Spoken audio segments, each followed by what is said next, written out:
Me permitam, brasileiros, que eu dirija este vídeo ao ministro Teori Zavascki.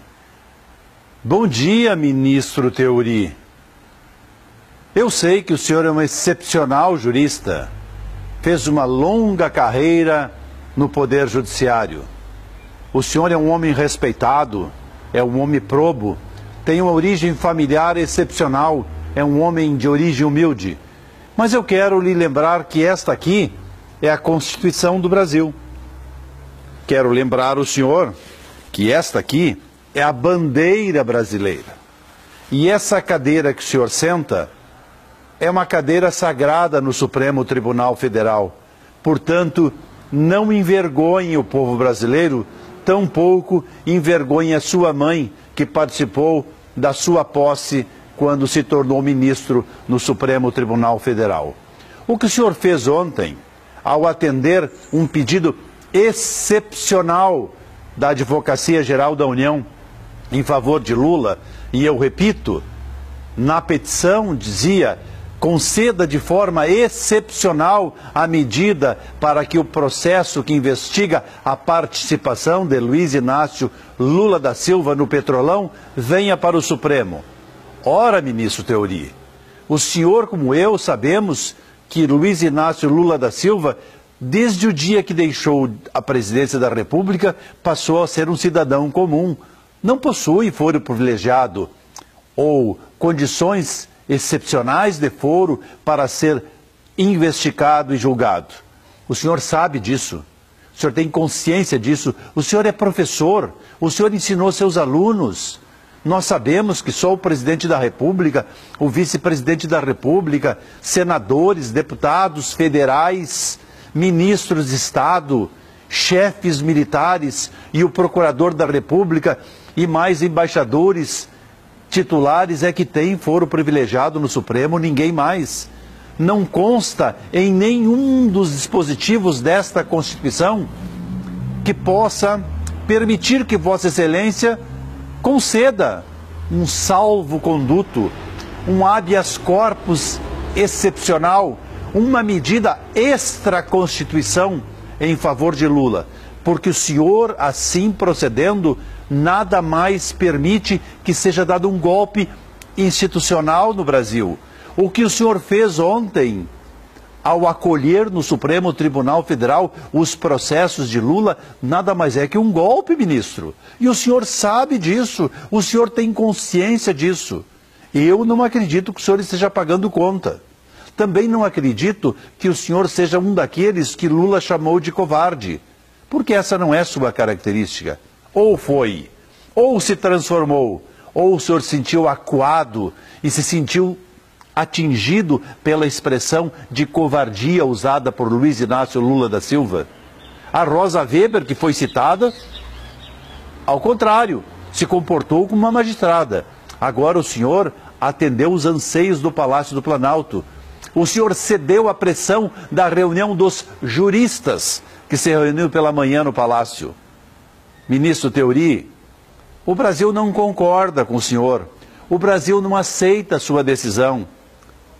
Os milhões de brasileiros que foram às ruas e os milhões de brasileiros que estão se manifestando nas redes sociais estão condenando o senhor. Ou o senhor acha que o povo não pode condenar? O povo pode sim. Por exemplo, o povo condena o político que não cumpre o seu papel e não o reelege. A sua vitalicidade no Supremo Tribunal Federal, ela é efêmera. O senhor não vai viver a vida inteira. Ou quando chegar a 75 anos, a compulsória irá tirá-lo dessa cadeira. Mas esse não é o importante. O importante é a história, ministro. Pense na sua história pessoal, no seu legado que o senhor vai deixar permanentemente no Supremo como o homem que concedeu uma medida excepcional para alguém que não tinha foro privilegiado. O senhor criticou o Sérgio Moro há poucos dias, dizendo que ele estava querendo espetacularizar o direito, que ele estava querendo chamar para si as atenções do povo brasileiro por suas decisões. Isso é ciúme, ministro. O senhor está com ciúme de Sérgio Moro. Esse jovem juiz que tem 44 anos, ele, se amanhã quiser largar a magistratura e ingressar na carreira política, ele é um homem eleito deputado federal do Paraná, talvez governador do Paraná, talvez senador pelo Paraná. E não duvide não se um jovem desses não seja a solução política para o Brasil como presidente da República. Já o senhor, ministro, não tem mais tempo.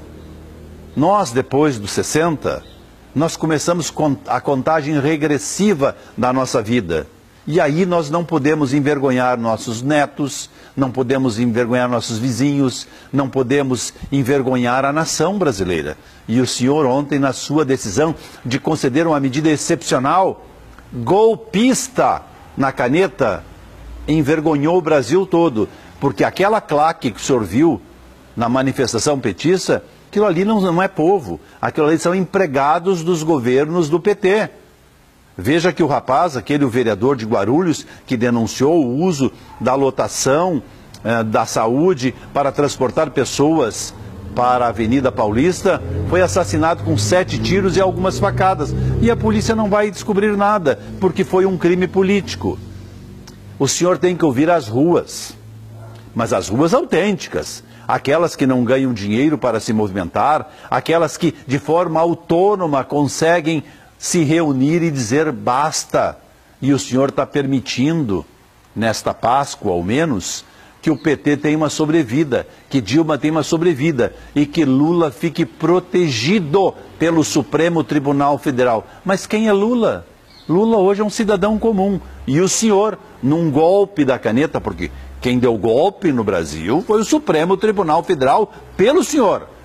E o senhor não foi o suficientemente cuidadoso para lembrar o que os seus colegas, Fachin, Rosa Weber e Fux fizeram a menos de 24 horas da sua decisão, entendendo que deveriam respeitar a decisão de Gilmar Mendes e, ao mesmo tempo, ministro, respeitar o próprio Supremo Tribunal Federal. O senhor não fez isso. O senhor concedeu uma medida excepcional para envergonhar os brasileiros, envergonhar sua carreira e, principalmente, sujar as escadarias do Supremo Tribunal com a pressão de Lula, que chamou os 11 ministros de covardes.